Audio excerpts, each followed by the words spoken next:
right. Hello to all you lovely people out there in the wonderful world of YouTube. It's me, Drinker, and it's Mauler, and we're here. It's a Sunday evening, and it's high time for a bit of Super Chat catch-up. So here we are. Thank you for all of your lovely Super Chats on the open bar the other night. It was super to hear from so many of you. And yeah, you had a whole bunch of questions for us. So we're going to do our best to answer the ones that we couldn't cover on the night right now. All right. So the first one is from Rosie McRose, who says, other than obviously the almighty Doug Walker, who from Channel Awesome would you most want to have on EFAP or Open Bar? Answer both ironically and unironically. So unironically, I'm not really sure if there's anyone from Channel Awesome I'd want to have on. Does Nostalgia Chick count? Meaning Lindsay Ellis? We could have her on interviewer about well, all kinds of things, right? How do you feel like your audience has treated you, Lindsay?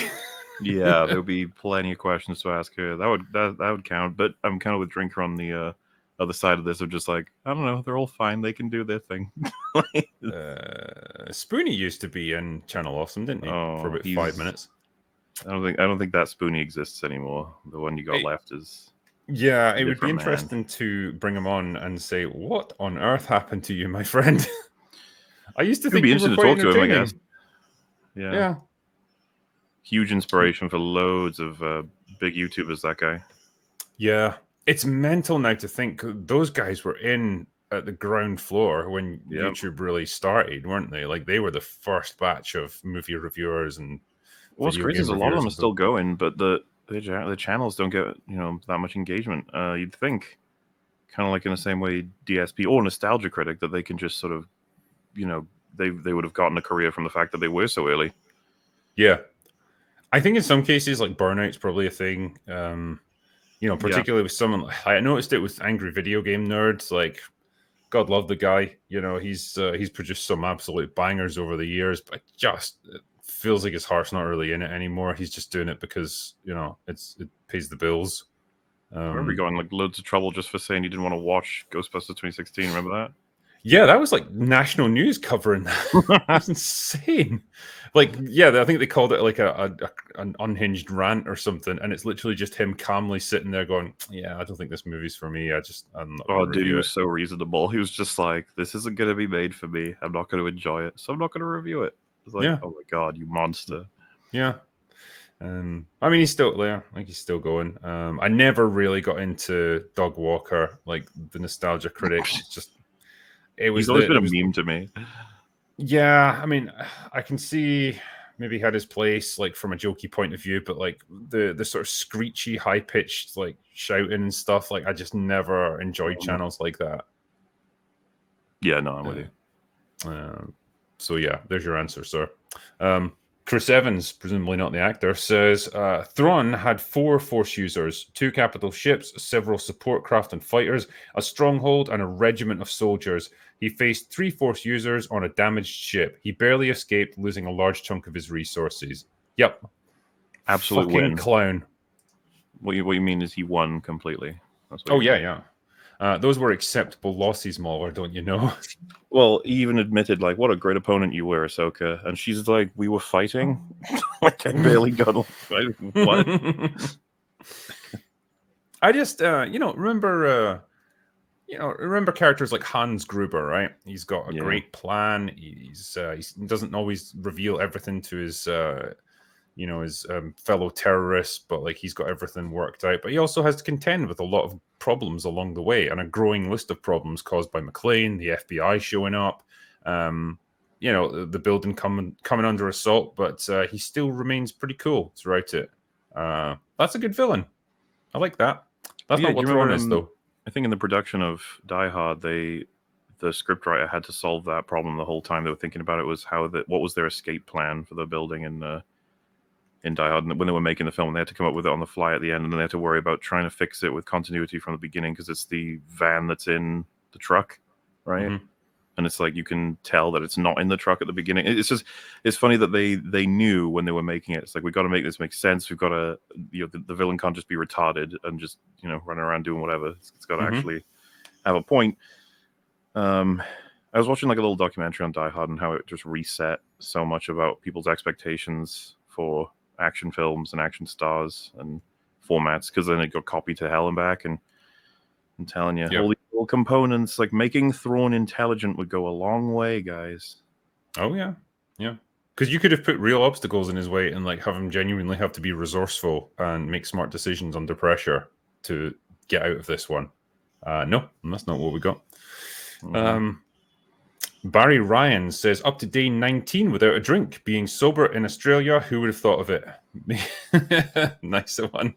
Well, keep it up, man. Yeah, it's not quite my cup of tea, but yeah, you're doing well, so good on you. A guy under a bridge says, speaking of corpses, Death Troopers, the book, not the bilge that we saw in the show based on them, would have been a great stand-alone movie. Oh, well. Yeah, so many missed opportunities. If we were like, I don't know, tasked for whatever reason by Disney to make a Star Wars story, and it has to, the main thing is zombie stormtroopers are going to make that happen, I would be like, ugh, why? Like, why? But at the same time, you could definitely make something out of it.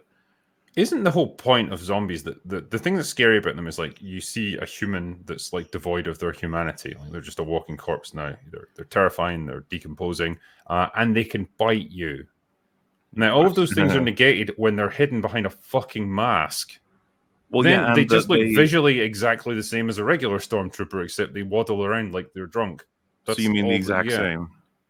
Yes. Because this is a problem. Making stormtroopers into zombies, it's kind of just funny because it's like, oh no, they might shoot accurately now. Yeah, that's the thing. And yeah, man, just again, it's just a pointless inclusion in a show filled with pointless inclusions. Yeah. Slack Attack says, I love how Smokey sleeps like a drunk with half of his body hanging off the bed. He truly is the critical doggo. Yeah, I mean, greyhounds are that lazy. Like they would just, I've seen him lie next to the bed because he couldn't be bothered getting onto it. It's just too much effort. Yeah. Unbelievably lazy animals. Michael Barry says, Robot Head, he is how I got YouTube radicalized. I found Drinker after watching him and then Mauler after watching Drinker. Cheers to you, mad lads. Look at that chain of indeed content creators there. Robot Head, Drinker, and then Mauler. You've been ruined. You know, I thought you were the pipeline to this sort of thing. Now you've become the end point, the omega. Yeah, I'm very much the radicalization endpoint, yes. Once you've watched me, it's over. Greg Gautier says, I honestly thought I didn't care about Star Wars anymore, but after hearing in a review that Luke's motif has been given to Sabine, I actually got angry. What a travesty. They just spam the music at this point. Remember this? Remember Anakin? A guy under a bridge says, a 40-year-old who plays a 30-year-old that moves and looks like a 70-year-old. She doesn't look like a 70-year-old, but she does move like one. Poor Rosario Dawson. I was rewatching the fight footage, right, just to get an idea of the choreography from my review. And I've come to the conclusion it's not age and it's not like physical disability or anything. It's she can't do the choreography. She can't remember it. And you can see how hard she has to concentrate just to remember the move that she has to do next. That's the problem I think she has. She just doesn't have a good sense of fight choreography. And I think that's one of those things you can either do it or you can't. And clearly she can. When I was looking at the fight footage for this and that for editing, it's just noticing how much Anakin's slipping right in, and she just looks like she's really having trouble. She's got like her back is awkwardly placed with her arms up, and she just seems to be like like awkwardly. Maybe someone trying to move groceries without realizing where they're supposed to go or something. Just it's when she has to do the spin move with it. Like you can see how hard it is for her to spin round and not lose her footing. And again, she's like the result is she's very heavy footed because she's trying to keep a solid base without falling over, and it just looks really clumsy and slow. Yeah, man. It honestly looks like what you would do if you were doing a rehearsal. Just slow everything down, just so you've got memorize the moves, and then we'll do it for real. That's the best they could get. Yeah. Jan Javi says, if you need a break, watch Suits. Some lawyers say it's not very accurate, but the writing and dialogue for the characters is great. It has one of the best TV duos. Mike and Harvey are male friendship goals. Very entertaining, apparently. Suits. I haven't seen it. I haven't seen any of it. A guy under a bridge says, but Steel Beams is a Force user all along, though. Okay. Steel Beams? I don't know. That's all they've got. Dragon Sworn says, Drinker, Mauler, and Panel, what are your thoughts on the fan theory that James Bond is the alias assigned to 007 and whoever is 007 at the time is James Bond? It's the only way that makes sense now, really, isn't it? The kind of Yeah. I mean, we can try, but there's no way to really fit all the Bond films into the same continuity. People want to, but there's way too much that crosses over and gets really confusing. Yeah, I mean, not to mention the time scales involved here. Obviously, yeah. Yeah, I don't know. It's fun to think about, though, of course. I mean, it was all like the replacement of the actor was just done purely from a practical point of view. Sean Connery didn't want to do it anymore, and he was getting older, so it's like, fine, we need someone else. And so, like, they always maintain just this kind of loose continuity where they sort of nudge, nudge, wink, wink. It's the same character, but we also know that he's played by a different actor now. But we're just not going to talk about it too much, and we don't want you to think about it too much as an audience. And that's the way it's always worked, and it's one of those things where, yeah, okay, from a logical standpoint, I know it's kind of stupid, but it just was fine for what Bond was. It wasn't something you were meant to take too seriously from a continuity point of view. Then they just upended it with the Daniel Craig era, and I don't like it. I don't like what they've done now because they've really tied themselves into, or they've backed themselves into a corner with this now. And they've hit Bond quite a bit, but what else is new, right? In terms of new IPs getting damaged, or rather old ones. Falling Outside the Normal says, I'm glad you sort of enjoyed Saw X. Yeah. I sort of did. Like, I think we were all surprised by that one, really.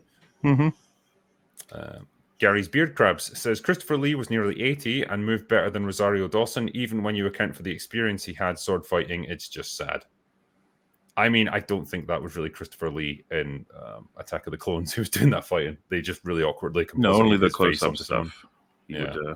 And to be fair, he had experience as a fencer, but he was super old, so you wouldn't expect him to be. They got like the guy who I forget the name of him, but he's like a stunt guy who stands in and then they CG Christopher Lee's face on him, right? Yeah. Which makes sense, Seven Harry Lime says, I think the Night Troopers were pretty damned accurate. Anyone can shoot a person, but now hitting a moving lightsaber every time, that is a real trick. I know. Can you imagine? Every time, they're trying to dodge with the lightsaber, but those troopers just keep hitting it. It's incredible. Yeah. It's so funny as well because how little effort the actors are putting in. Like, obviously, when they were shooting that, there was nobody there, and they were just going like this. Yeah. Make it look like you're deflecting something. There are some shots I saw people sharing them where they're doing like spins and clearly trying to imply they're deflecting, but there's no shots because I guess the CG people haven't put them in. It's like, oh. Yeah. Oh, well. God. Whoops. Corey Wilson says, first super chat, good to see Robot Head on the stream. I was introduced to all of you through recommendations from watching his Last Jedi videos. Very good. Thank you. It was a strange time for everyone growing YouTube channels off of that one horrible movie. But luckily, since then, there's plenty of horrible movies. Yay. Yeah, it's like we've said before, every new massive thing that comes out that's terrible, you just think to yourself, okay, how many YouTube careers is this going to launch? I don't know how you'd feel if like you were given the reins to James Bond and you made a film that was considered the worst in history and you launched like 10 people's careers. You'd just be like, all right. I guess something came out of it. Something good, yeah. Edward Pereno says, her dad is a legend and Dan Inosato is a Filipino and a master with Kali sticks and nunchucks. He taught Bruce Lee nunchucks. Yeah, that's the actress. Is it Diane? Diane Inosato? Yeah, you can kind of tell that she's got a bit of martial arts skill as well. I think she's in her late 50s, but she moves pretty good. And yeah, again, when she's up against Rosario Dawson, you can tell that she's doing the lion's share of the work, which is just a bit sad, really. Yeah. Oh, and Dragon Sworn, this was part 2 to that question about Bond. It's a theory to explain the multiple faces and why no one recognizes him. So, yeah, fair play. Yep. Mark Fernandez. Sorry. That actually might cause problems eventually, though. Like in different parts of the world, consistently using James Bond as an alias instead of switching it every time. I mean, it's dumb from a spycraft point of view anyway. Like, you would always have a different name. You wouldn't just introduce yourself by your real name. It's just stupid.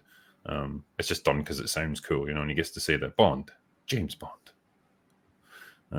But yeah, I don't think anyone watches James Bond movies to learn actual spycraft and expecting like a legit spy drama. It's just fun. Mark Fernandez, Reaper brought me here. I used to host a Star Wars show called Rule of Two, and my most anticipated Star Wars content is Reaper's reviews. Yeah, he's got some good rants going on. I like his reviews. Simon Ho says, Director X, soon to be ex-director, and then unemployed X. Yeah, I should think so. Did you hear that he fucking wanted to come on Az's channel and I watched this video about it. That was something else. That is so funny. I feel like talk about getting weird, man. I know. And he's like arguing with people like Geeks and Gamers and stuff on Twitter. Like talk about a thin skin. You're supposed to just like let this stuff pass you by. Yeah, I mean, it's super awkward watching it happen. Buck's Basement says the fight scenes in One Piece absolutely destroy whatever the hell those lightsaber scenes are in Ahsoka. Yeah, mostly because you've got a couple of really skilled, martial arts experts, like the guy who plays dude with the green hair, the swordsman. I'm forgetting the character's names now. Zorro, yeah. How could I forget Zorro? It's like one of the best movies in our war arc. But anyway, he's a big star in Japan, and he's well known in like the martial arts scene, so he can do all this stuff, and he looked great doing it. So yeah, it's nice to see like proper skilled fighters going at it. Handshot Last says, just rewatched Lord of the Tides. How the fuck does Ahsoka get any praise? I pointed out that people just clap at Ahsoka because they saw the thing. Their response was, I teared at Viserys walking his throne.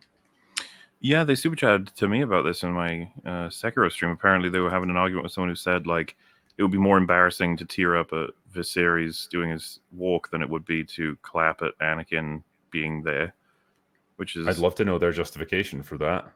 I mean, yeah, at that point, I don't understand. If you can't express, like, a strong emotion from that scene in House of the Dragon, then at that point, I just don't get it. Yeah, because like the Anakin showing up stuff, the reason why it's like a little bit awkward is you start to wonder, is like, if I held up a picture of him, would you clap? I assume it's a little more complicated than that. Obviously, with Viserys, it's huge. There's so much behind it.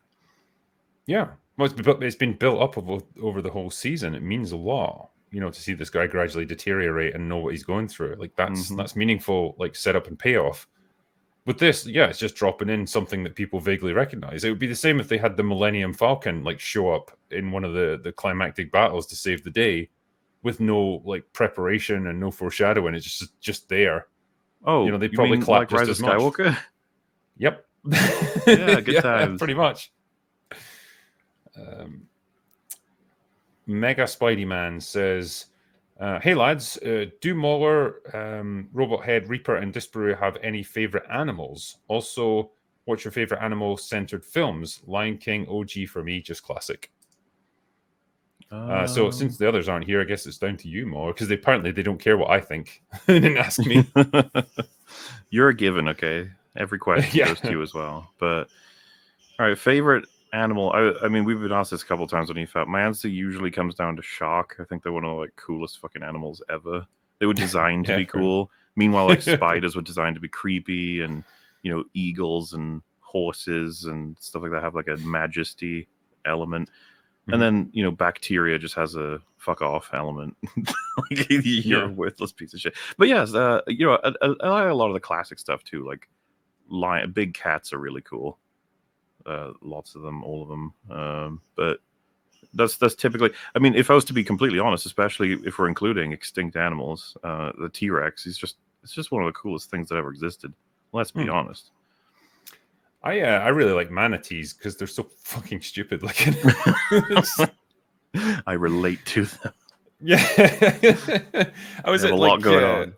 Yeah, well, is it? Oh man, it's one of Disney's. I think it's in.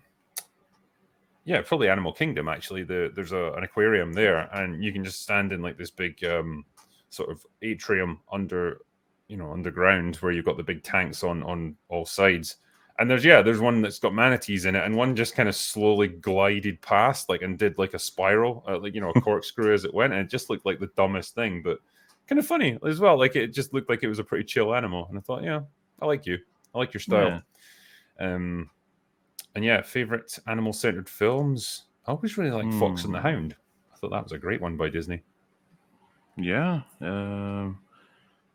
I feel like there's going to be an obvious answer that I'm just not thinking about. Animal centric films. Who doesn't love Chicken Run? Needed to understand the plight of the chickens. Well, we good enough for now, I guess. Yeah. Least favorite would probably be fucking Watership Down. That shit's traumatizing. Soul Hunter says, in the books, Thrawn always cared about his men, which was often in stark contrast to other Imperial officers. I love Thrawn. A shame they bungled him. Indeed it is. Yep.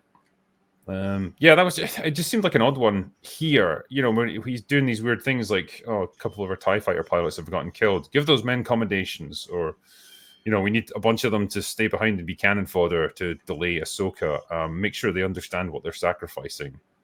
It's a cool thing to do, I suppose, that you got an officer who actually seems to care about his men and feels bad about sacrificing some of them, but at the same time, it's just in such jarring contrast to everything else we've seen up until this point. Like, the stormtroopers have always just been treated as disposable meat shields.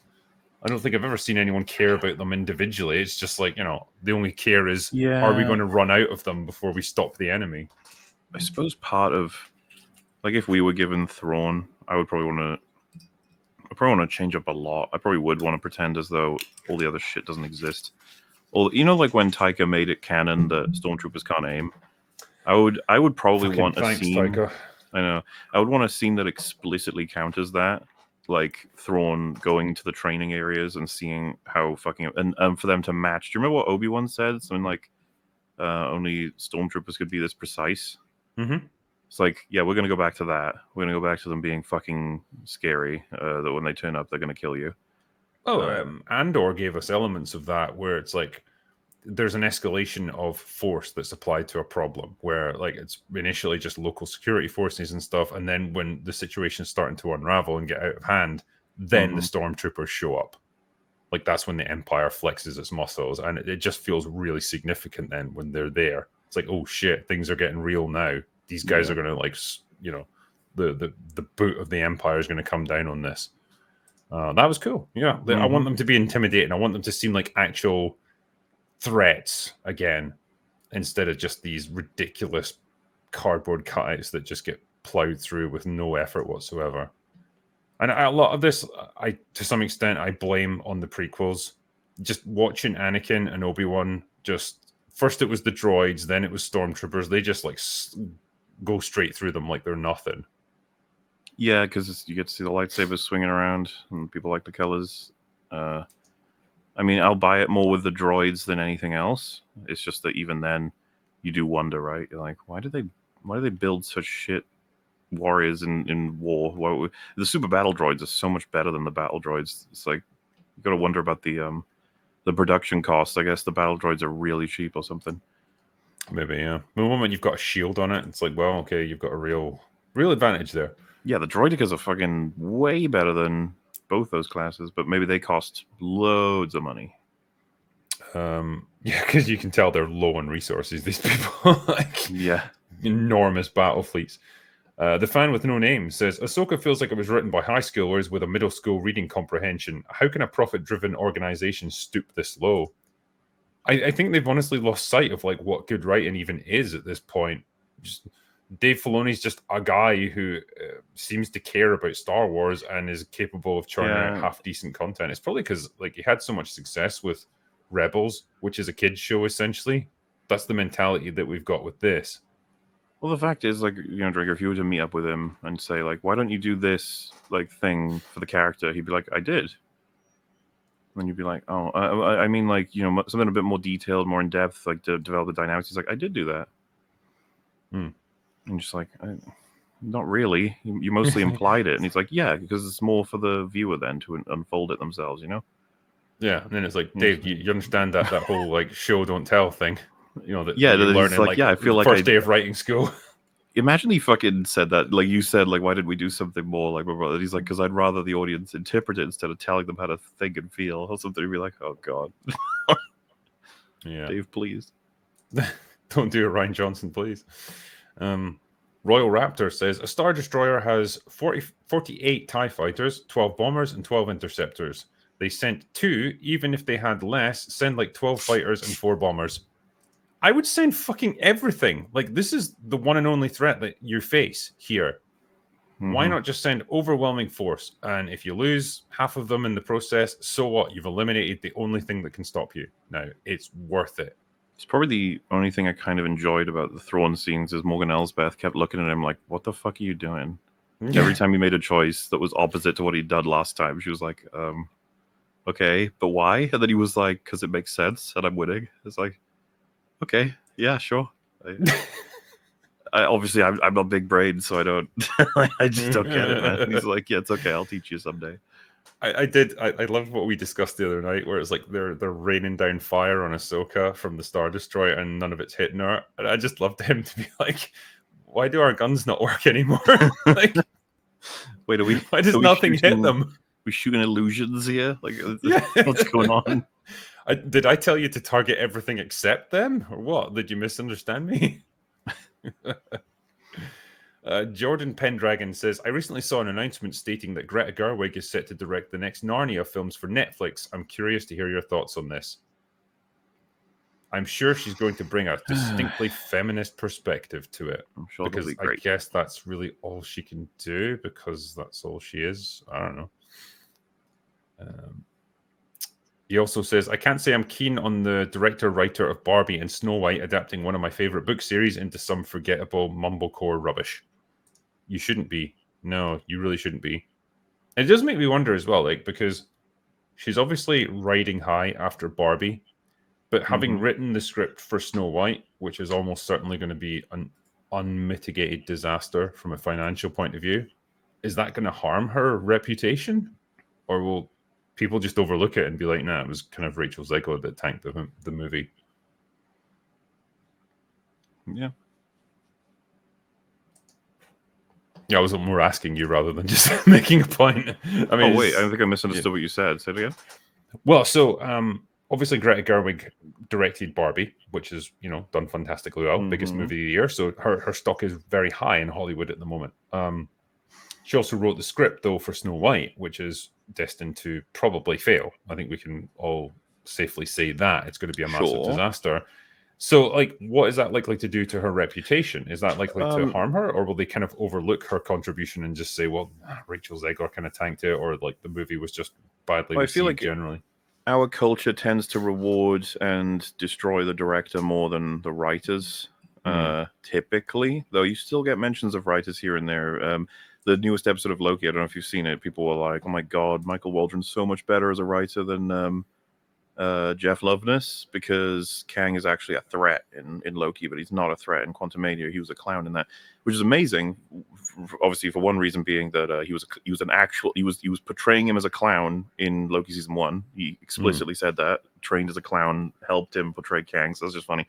But the Michael Waldron's not even writing season 2. He's cited as creator, but I'm pretty sure it's because he created season 1. He's not the writer for this season, which is partially why we theorized on EFAP already that the writing's slightly stronger in season 2 than 1.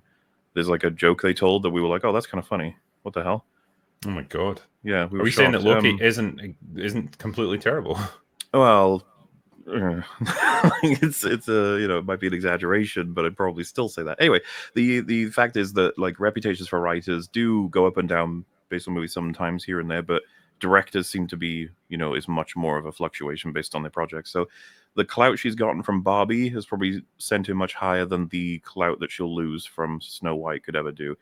But in Hollywood, I guess who knows exactly what's going to happen with her next. I think she would be considered gold dust for at least a little while, right? They'll be like, so, yeah. Oh my God. When I think we can all agree it was Barbie that did it, not necessarily her. At least that's I would have thought Barbie as an IP was popular enough to carry that film, but beyond Greta Gerwig's direction. Maybe that's just me being a Barbie hater, though. I didn't like the movie, you know. Well, that's because you're a toxic misogynist, Mauler, obviously.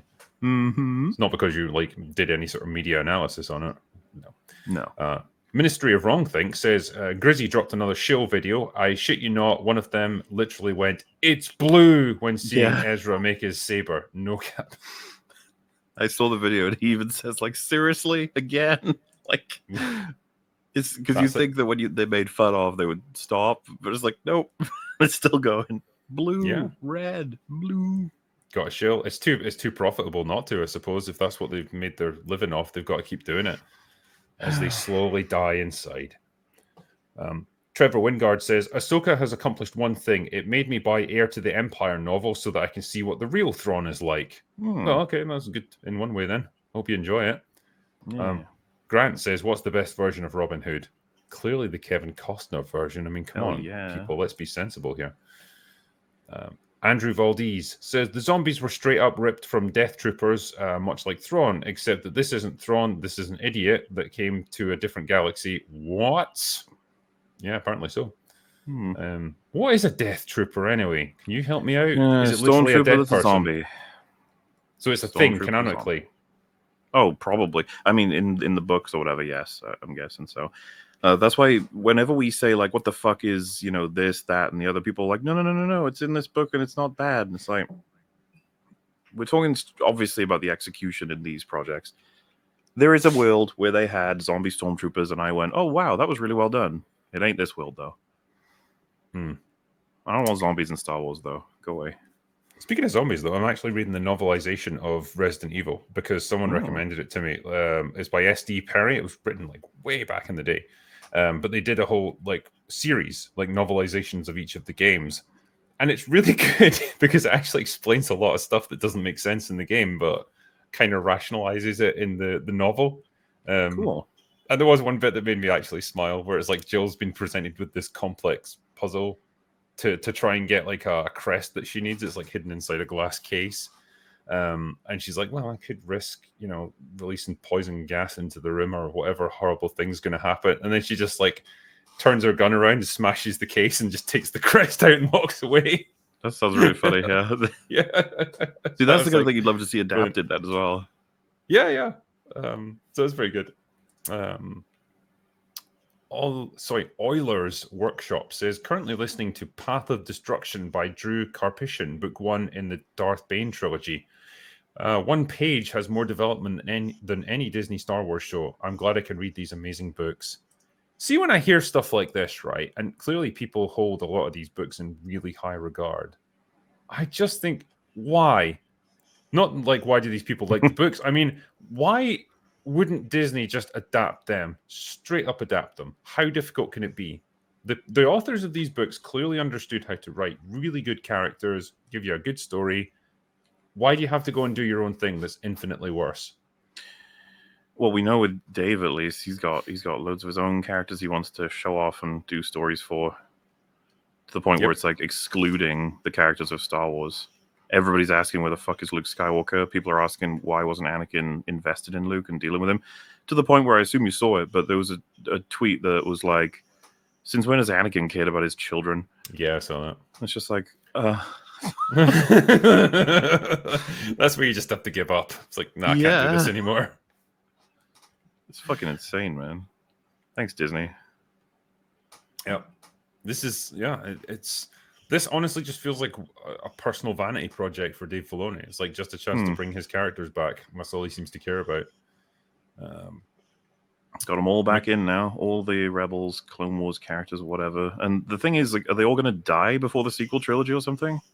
They'll all get punted off to that other galaxy or something. And they can't hitch a space whale back for a while, so they'll miss the events of the OT. He's going to have to write a reason for why Ahsoka didn't get involved in the sequel trilogy at all. And then she can come back for the sequel trilogy with Rey and build the Jedi Council. It'll be great. See, it's like poetry, Mauler. It rhymes. It's great. It's going to be terrible. You just know that's what he's thinking, though, eh? That's some you know, Ahsoka is going to end up being the central character that ties together everything in Star Wars because he loves her that much. Whether you like it or not. Yeah. Mechanic Pluto says, greetings, drinker and crew. If you all need a break from the awful media of today, I highly recommend watching Emesis Blue. Also, Smokey is still the goodest doggo. Very true, he is. Yeah, Emesis Blue. I'm not sure what that is. Neither am I. Objectively, a cat says, imagine if your parents' idea of being there for you was endorsing every single bad decision that you make. You'd rightly call them terrible parents. Yes, you would. Michael Batty says, what is the right way to handle side character deaths? Wade from Kenobi versus X-Wing pilots from Ahsoka. How would you lads strike the balance? Cheers.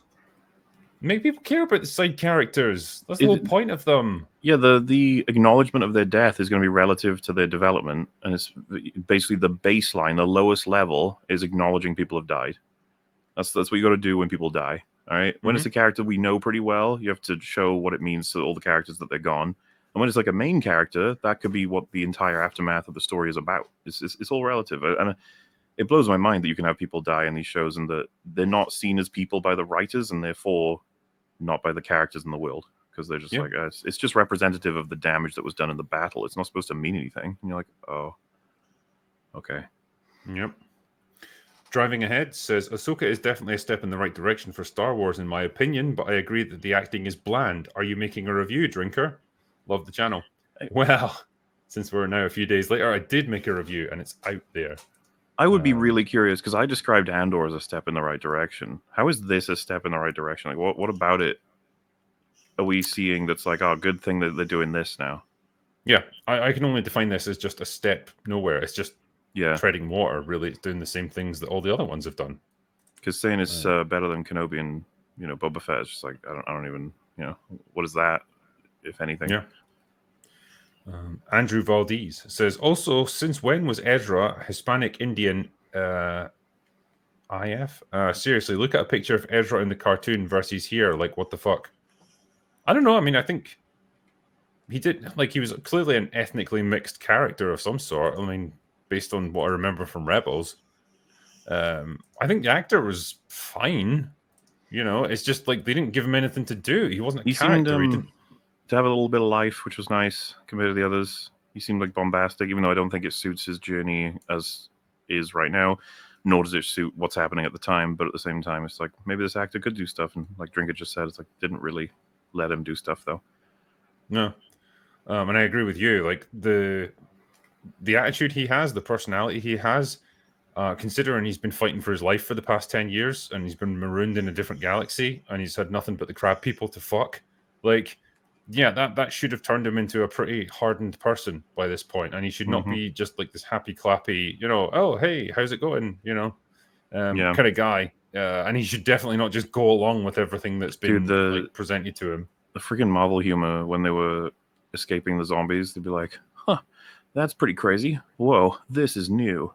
I've never seen this before. Lucky us." It's like, please stop it.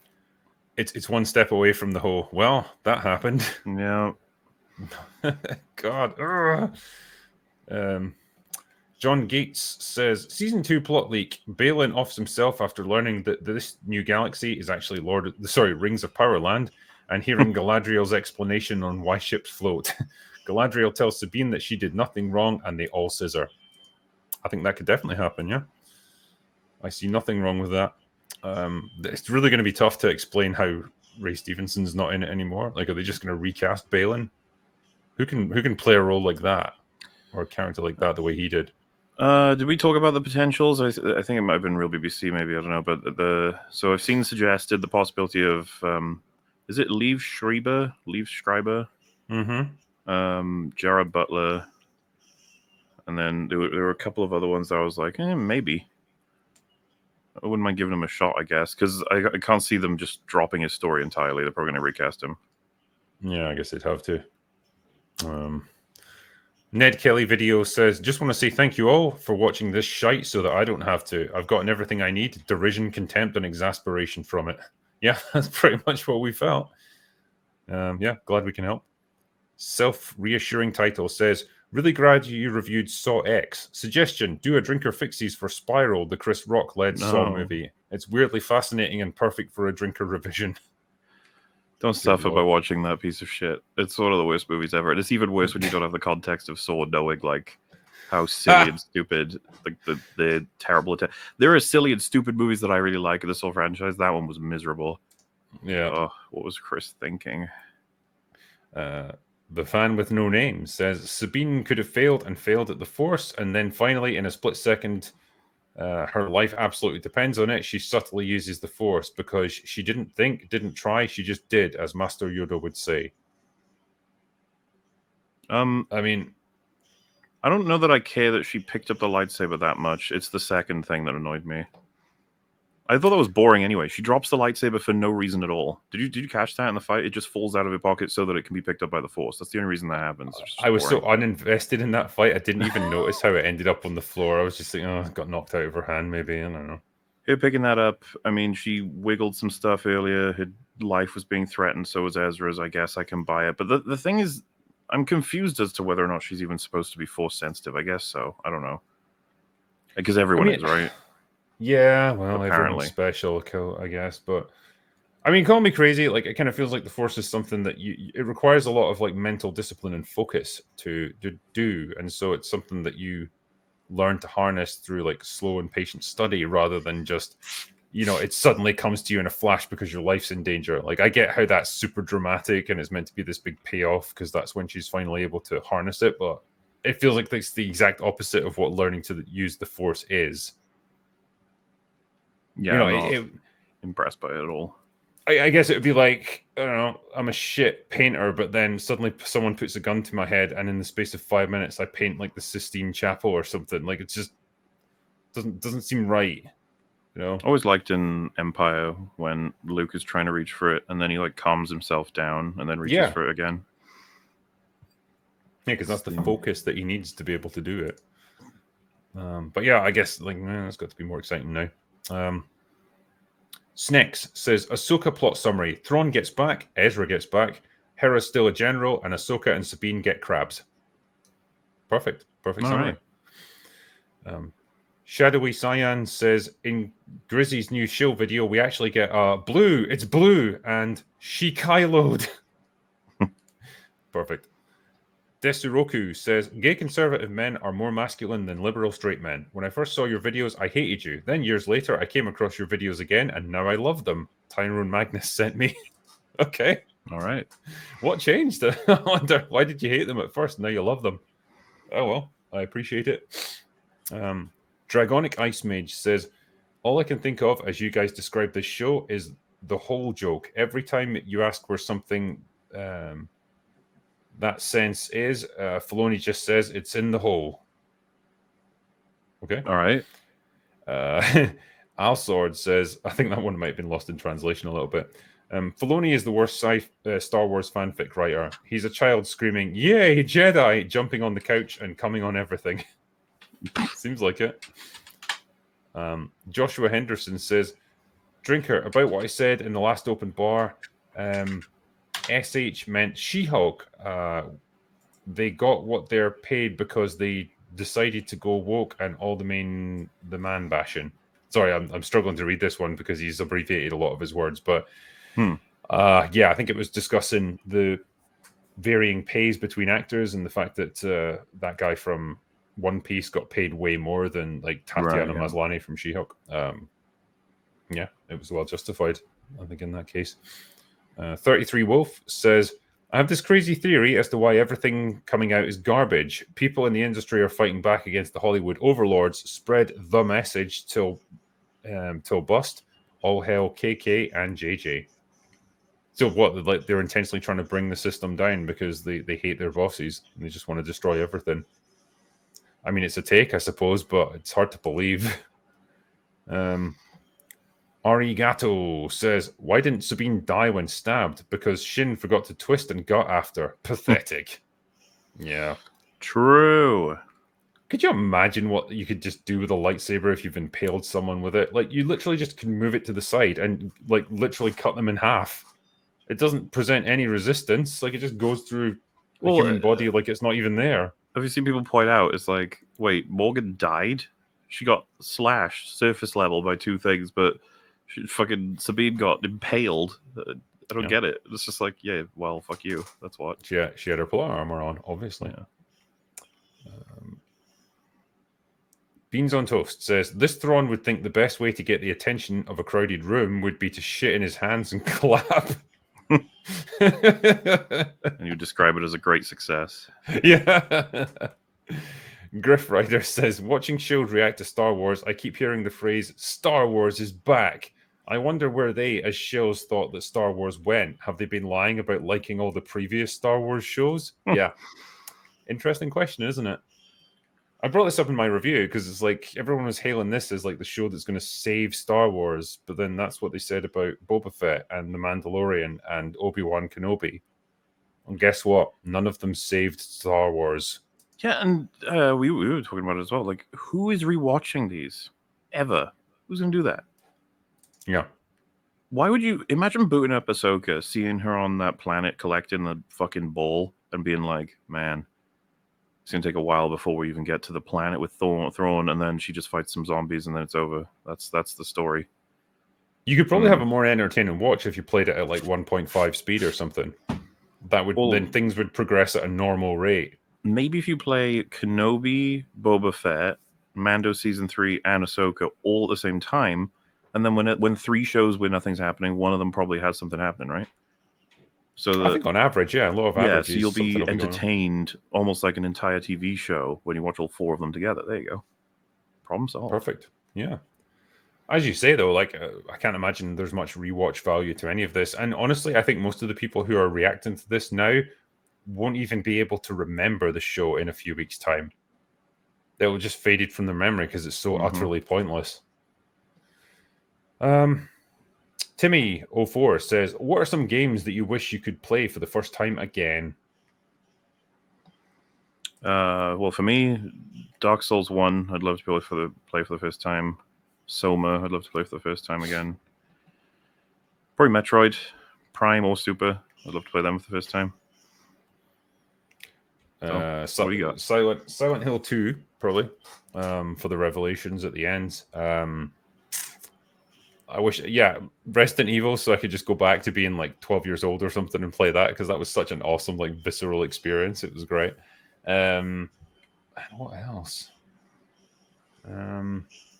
Maybe Metal Gear Solid as well. Fucking loved that game, playing that. And probably Tomb Raider as well.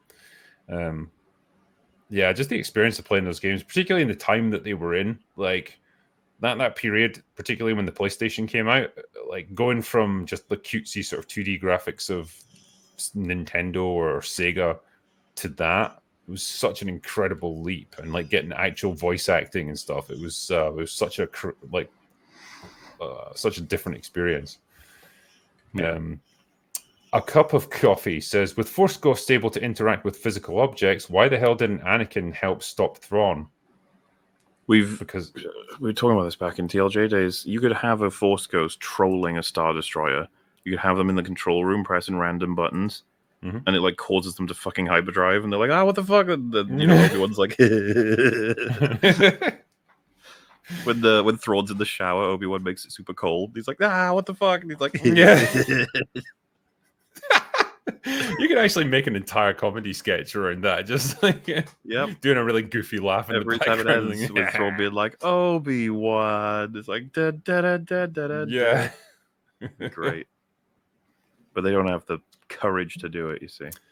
But yeah, it's just another it's another forced power, or it's another fucking stupid piece of lore that you introduced that like breaks the universe. Because Yoda's able to project force lightning that sets the tree on fire, and like that's a pretty powerful skill. Imagine if you could do that on a larger scale, kind of like what Palpatine did to an entire battle fleet. Feels like you could just end the war immediately. Yeah, a little bit. Makes you think, doesn't it? Really does. It really more than the writers. Oh. Gabriella says, just saying that you've all spent more time trying to make sense of Ass Soaker than its creators ever have, and that is both funny and depressing. Yeah, I feel depressed and I laugh sometimes as well about it. I think we put a lot more thought into it than they did. Blank face says Mauler. I know an easy way to use Anakin and make Star Wars fans upset. Show him bricklaying, and then Star Wars fans will be molding. Bricklaying? What the fuck? Oh, because they hate bricks. What? Someone like Star Wars Theory, he is one of many people, I guess, who said like bricks and screws shouldn't be in Star Wars because they were in Andor, which is bad. Oh, right.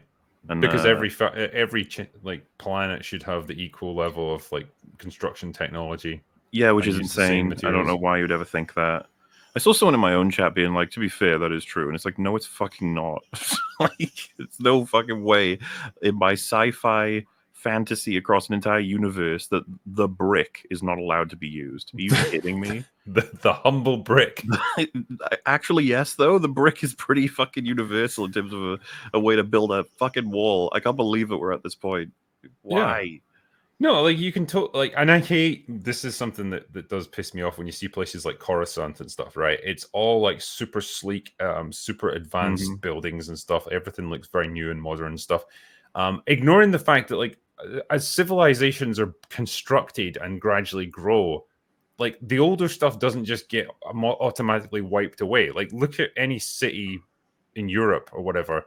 You'll have like big steel and glass skyscrapers, but you'll also have like cathedrals from like 1,000 years ago, or apartment blocks or houses from like the 19th century. It's all stuff that's just gradually like changed over time, but like some things get kept, some things get modernized, some things get demolished. Like that's how real lived in places exist. And so like, yeah, you can absolutely have fucking bricks in Star Wars. It might be outdated construction materials from a different era, but it's still there, especially on some backwards. Because you justified it that way, but it doesn't have to be outdated for a certain culture, right? It could be top technology for a particular culture, for all we know. It's Star Wars. The limits are pretty high up there. You can do whatever you want in a sense, not anything. Of all the things to bitch about, a fucking brick. Also, I got really confused. So people saying that he thought the latest episode was really bad, the finale, or at least not very great. And I was like, oh, okay. And I was really curious to find out why, because I feel like I don't line up with him on a lot of stuff. So someone posted this moment where he was looking at the witches doing their magic, and he was super excited, and he said, "Here comes Darth Maul," and I was like, "What?" And it showed the zombies, and then he was like really upset. He was like, "Where the hell is Darth Maul? They fucked it up. They fucked it up." And I was like, Why would you think Darth Maul was going to show up? Why? And how would that be good? That's like, yeah. Where's my next key jangly thing that I can look at? Man.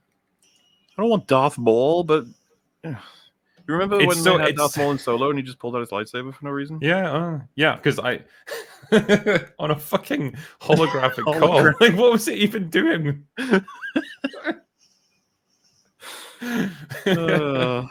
It's such a weird experience where like someone lines up with you in their overall assessment of a show, and you're like, all right, cool, we agree. And then you find the actual details, and it's like the most retarded stuff. Like, oh, okay. You're like, wait a minute, what?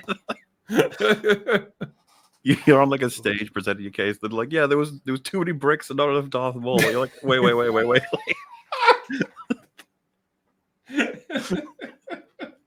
We needed to discuss this before we talk. Oh god, that's like, yeah, you clearly see the world in a very different way than I do. Jesus.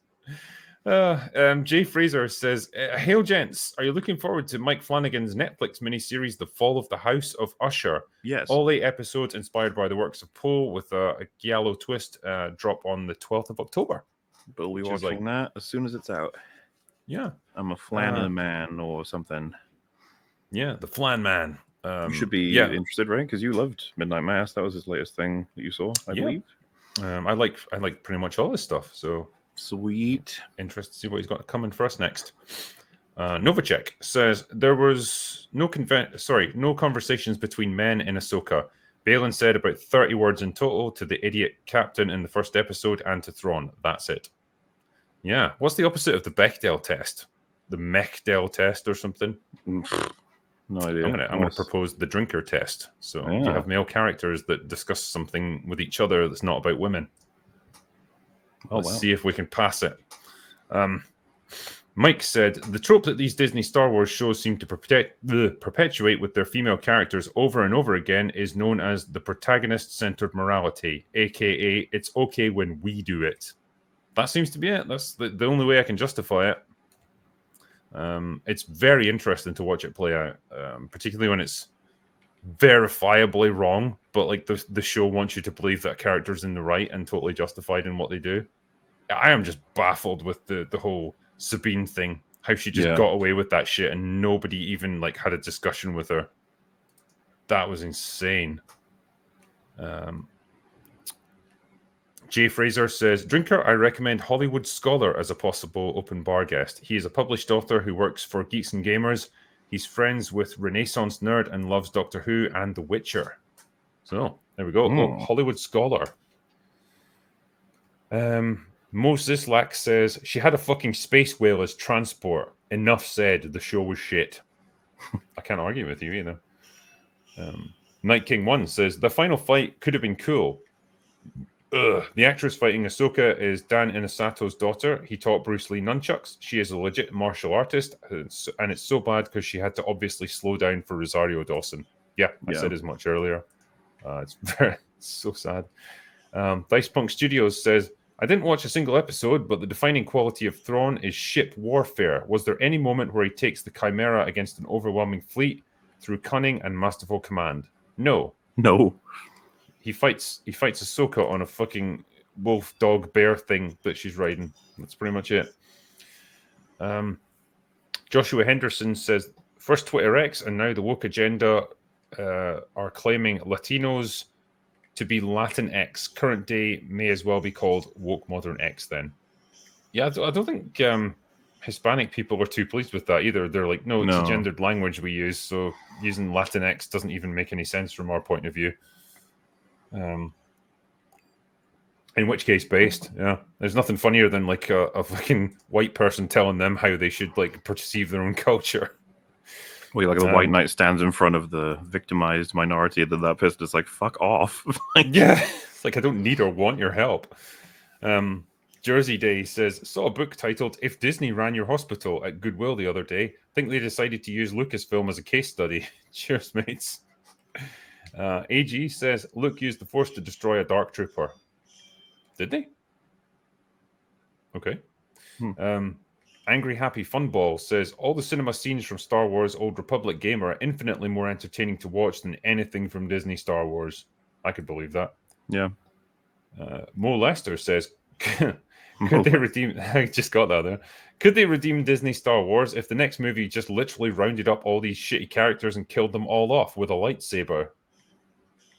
I mean, it'd be funny to watch, but like I don't think it's going to redeem it because it's not going to undo all the things that came before.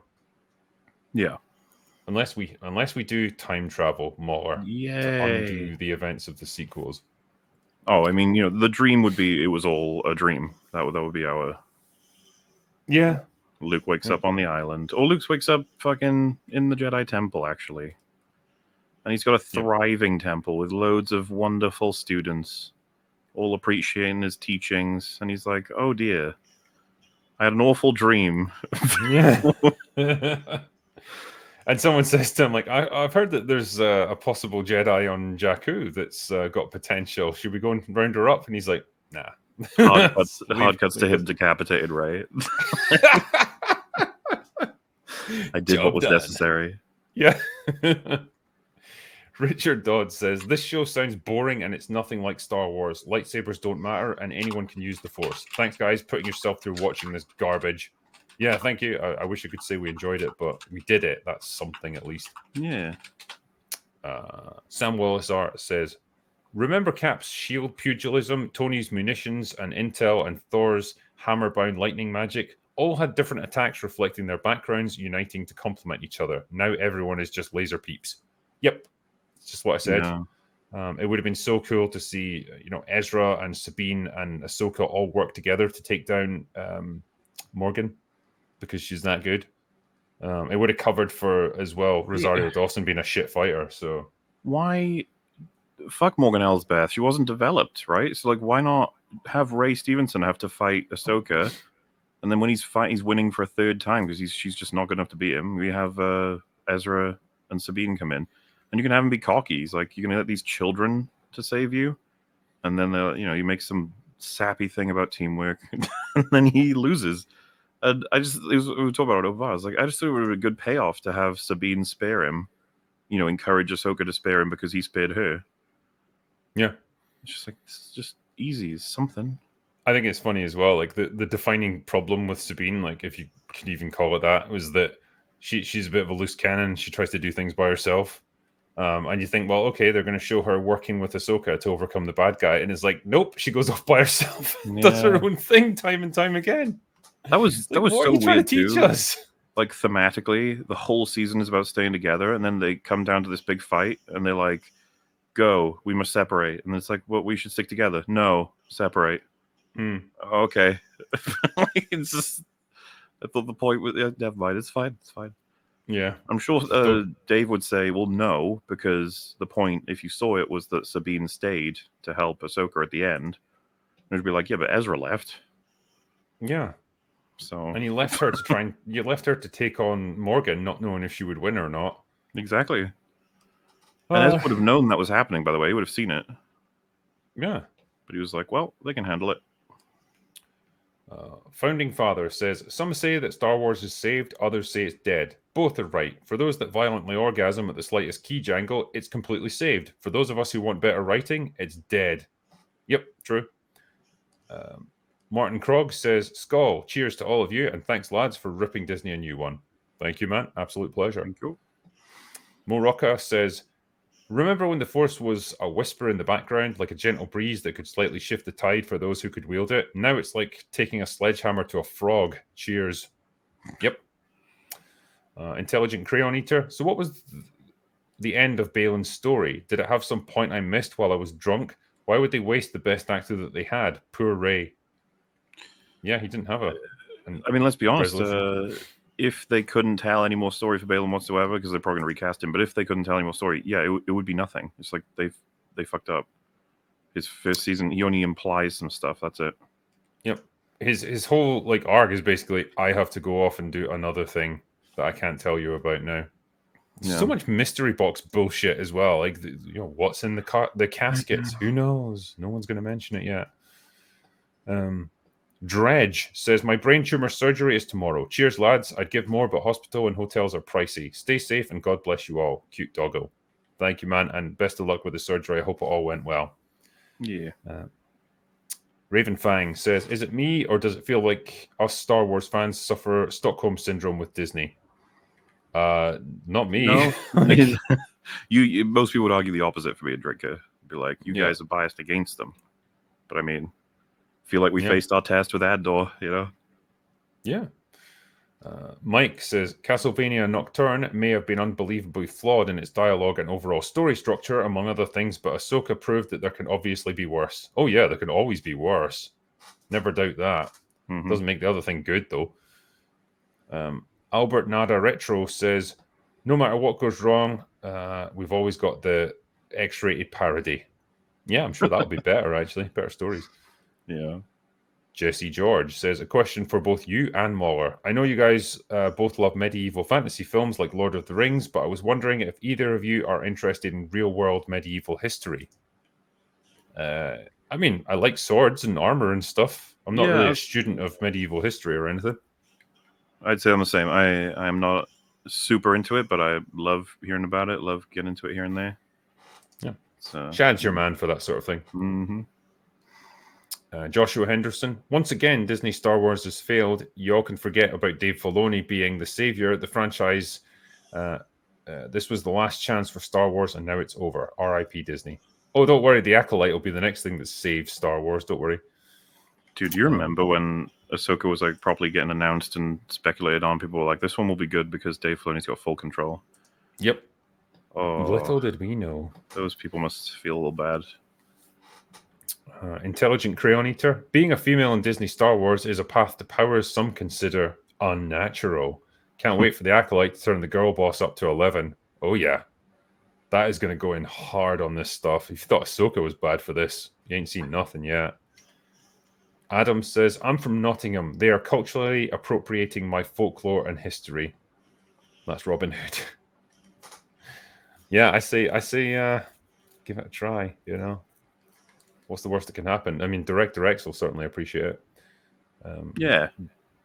Graham Paltakan says, huge fan of Reaper. Thanks for having him on again. No problem. Good to have him on. Jonathan Sherwood says, as an actual Sherwood, I completely disavow this show. Nice.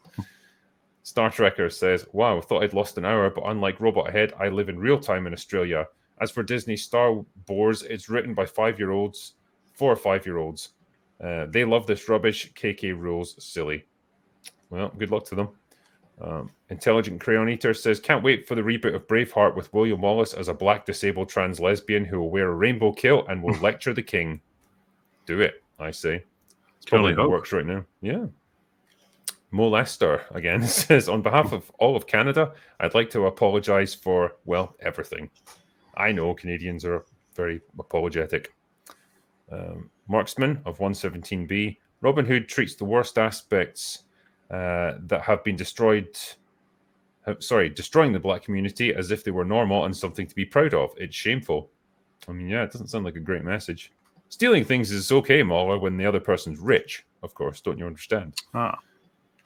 Story Mission says, our Canadian shows are bad, except Orphan Black. H.R. Geiger's search history says, look up Nottingham, the best modern Robin Hood. Nice. Spencer Jones, I actually am from the projects in Toronto. It was 99% white people and 0 teen heroes. Oh, no. Rick O'Neill says, I knew they wouldn't do Thrawn justice. That's why I can't bring myself to watch the show. Yeah, do yourself a favor. Just don't watch it. You'll be happier. Rolf, I second the recommendation from an earlier stream for the almighty Lolly as a guest. He makes great videos and has a special love for Berserk. All right. Genmai Cha says, I apologize on behalf of Canada for that cringe. That's okay. Give us a good laugh. Rolf also says, in Henry Cavill's upcoming Warhammer series, who do you think he will play? My money is on Rogol Dorn or Constantine Valor from the Horus Heresy or Caiaphas Cain from his series of books. I mean, this is the thing, man. Like, I have got no idea what his role is going to be in it. I feel like he could play the fucking Emperor for all for all it matters. Like, he's that kind of actor, I suppose, and if he's got creative control over it, he can do whatever. But I would imagine it'll be a human character rather than a Space Marine or a Primarch or anything like that. I don't even know how they'll represent stuff like that on screen because they are, they're like 8-foot tall superhumans that have been genetically engineered. They barely even look like human beings anymore. So hopefully they don't make it look goofy as fuck. It'll be interesting to see how they do it. Angel Fire says, at least we know they'll never make Tarzan black because depicting anything other than a straight white male being a jungle savage and behaving like a gorilla would be bonkers. Or will they? I don't think they'd even have that level of self-awareness. I think they actually would do that. Daily Dose says, Drinker, why didn't the USA destroy the kid when they could have? They say AI are a threat to humanity, but do nothing to stop them in the third act. Yeah, it was a weird one. That was one of my issues with it. They could have just destroyed this robot, but instead they give the execution device to the main character who's clearly got a very strong emotional bond with this kid or kid robot thingy, and just trust that he's going to do it, which is a really weird choice. So that was total plot contrivance. The Star Death says, Montreal Nord is the hood or call Montreal Noir. Okay. Laparca says, gross out and toilet humor, funny or nauseating. So do you like your toilet humor in movies? There's a time and place, right? Yeah. I say Austin Powers has a lot of toilet humor, and I love it. Yep. So, this is just a context thing. It can be tough to nail it. Not Another Teen Movie has a literal bit of toilet humor in it. There you go. I love it for how ridiculously over the top it is. Sam Wallace Art. Creator was mid-anime. Princess Mononoke did Grey on Both Sides anti-war far better. Evangelion did Dire Stakes better. Akira did War over Super Kid better. I adore the visuals of Creator, but the story's nothing but copy-paste. Yeah, I wouldn't argue with that necessarily. You can tell that there's a bit of thought been put into it, and the world that it's part of seems quite well developed. It's just the story's lacking. Timothy Schultz says, if Heath Ledger hadn't died during post-production, would he have won the Oscar for The Dark Knight? He would have been nominated for sure, but would he have won? Discuss. Yeah, do you think they cut him some slack there because of his passing away? Hard to say. It's quite possible, because obviously he would never have the chance to earn one ever again, technically. Mm-hmm. So, yeah, could be just the fact that it was that good. It was a really good performance. Yeah. John says, anyone on the panel reviewing Gen V on Prime? I don't think I've got the energy to watch it. Don't really give a shit. Nope. I mean, the moment when they described it as like a girl who can make her period blood shoot out and kill people, I just thought, nah, I'm okay. I don't need that in my life. Daniel Glassman says, only problem is that the creator made like $3. Yeah, it's probably not doing great at the cinema. Oh. John says, Gunn made Brightburn 5 years ago for $10 million. 10 million, is that all it was? Jesus. Well, it makes sense if you watch it. There's not much. It's like a small town, mostly in a farm or whatever. Yeah. Does it not have his wife in it again? Not. I don't think so. I can't remember anymore. I just remember not being impressed by it. Hold on.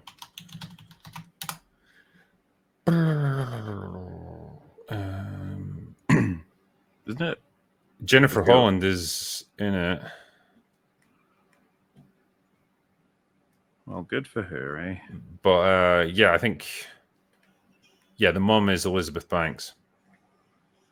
But yeah, he does have this weird habit of casting close friends and family in his projects. Who knows why? Patrick Mulligan says, Mauler! ! Did you hear Destiny's hot take on House of the Dragon? You have to do something. Destiny's film takes must stop. He's only seen 2 episodes. The man cannot have a coherent opinion. Do you know what he said? He said the characters in Hot D are about as bland and boring as Captain Marvel. Oh, Destiny. You prick. Yeah, fine. I don't think he's really... I'm not going to take him too seriously, I guess. Mm-hmm. Also, Drinker Sicario review when? I don't know. Yeah. Maybe one day.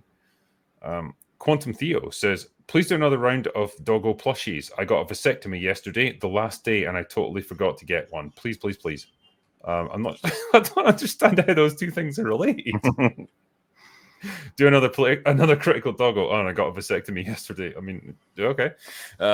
Yeah, I mean, we've done this round of them. I don't know when they'll be back because I don't want to bombard people with, makeshift requests and say, there's another plushie for sale or whatever. But I'm sure they'll be back eventually. I've already done 2 lots of Drinker plushies and stuff, so there'll be more, I'm sure. Tristan Schollenberger says, evening, gents. Happy Spooktober.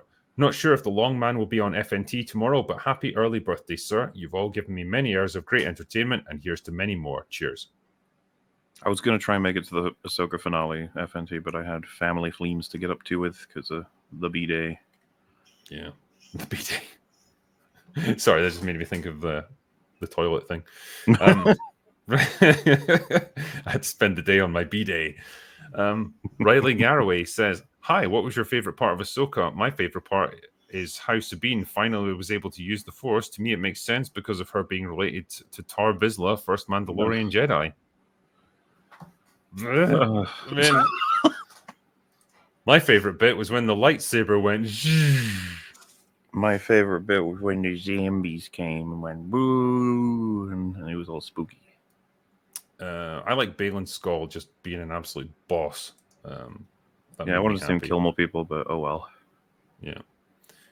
Gary says, Mando S3 and Ahsoka were both written by Filoni, so why is it so inconsistent when it comes to who can and can't have the Force? Because Dave doesn't care. Novotic says, haven't watched any of Ahsoka, but from what I hear, it's about witchcraft and zombies. Sure, let's just go with that. Yeah. And magical balls. Deplorable Pirate Captain says, a movie about the last Skrull War chief would be awesome. Watched the Fat Electrician video on him if you don't know who he was. All right. Daniel G says Han Solo abstains from the Force not because of midichlorian count at birth, but because he's a chud or Chad. Thanks, Disney. Maybe he is a chud, I don't know. Marty Borbowski says, is there any medium of entertainment that you would trust Disney to do well? Question for everyone. Not the current incarnation of Disney, no. I wouldn't really. What was the question again, sorry? Any media of entertainment that you would trust Disney to do well? No. There you go. There's your answer. Lady Fossilot says, awesome panel. Thank you all. What do you guys think about the indie project by Tom Conkle, Island in the Stars? The trailer is on his channel. I don't know. Haven't seen the trailer, I'm afraid, yet. Nor have I. Social Morlock says, Drinker, Mauler, Doggle, and panel. Great stream, thanks. Speaking on budgets, how much dollars do you think Kathleen Kennedy has embezzled from Disney and Lucasfilm? Don't know. I think she'll be okay in retirement, though, put it that way. Yeah. Riley Garraway says, George Lucas has told people, including Dave, that everyone has the Force in them. I saw it in a documentary. That's why people in Star Wars have the Force.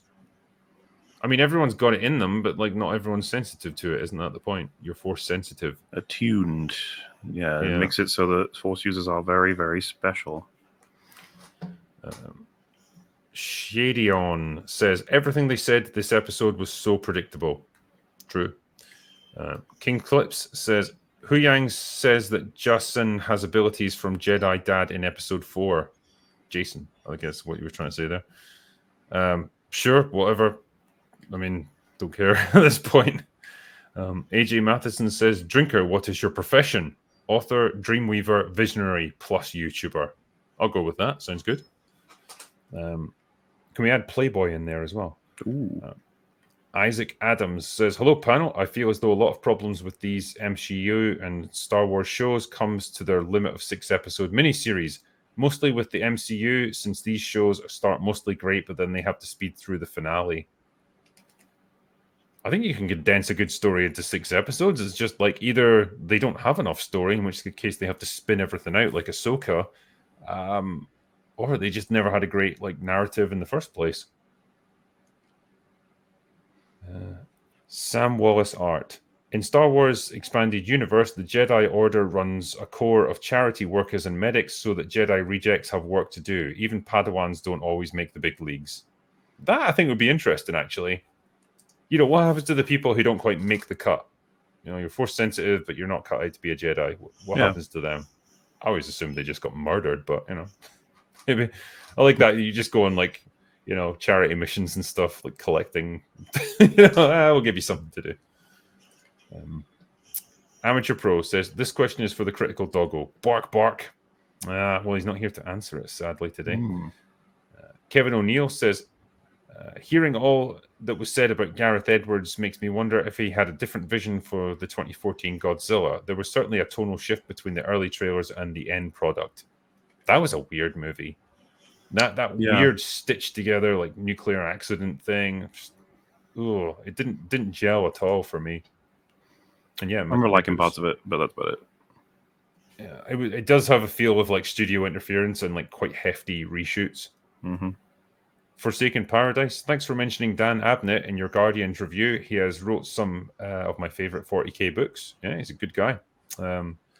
Rated M says Fright Night 2011 was fun regarding vampire movies. All right. Filthy Casual. Muller, have you watched Cyberpunk yet? Also, 30 Days of Night, best vampire movie.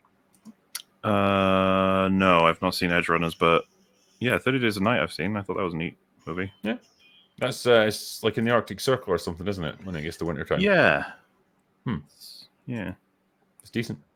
And Zax, the last one, says Bennett from Commando, Vernon Wells, popped into my channel to talk about his new sci-fi project. He's great. You should talk to him. I would be great, actually. I'd like to talk to Vernon Wells. Talk about him fighting Arnold in Commando. Because he was in Mad Max 2 as well, wasn't he? I think so, yeah. And Fortress as well. That's an underrated movie. I don't know if you ever watched that with Christopher Lambert. Don't think I have, no. Fortress. Yeah, it's like late 80s, early 90s. Yeah, that's a pretty good film. I remember enjoying that. But anyway, that is the last of the super chats. So we made it to the end. Got through it. Yeah. thank you everyone for sending them. They were very much appreciated, and I hope we were able to answer all your questions. I'm not going to be doing open bar this week coming because I'm actually going to be away on holiday with the family. So there won't be an open bar this week, but there will be one the following week because I'll be back. So just so everyone knows. We'll see you then. Alrighty. But anyway, that is all we've got for today. So go away now.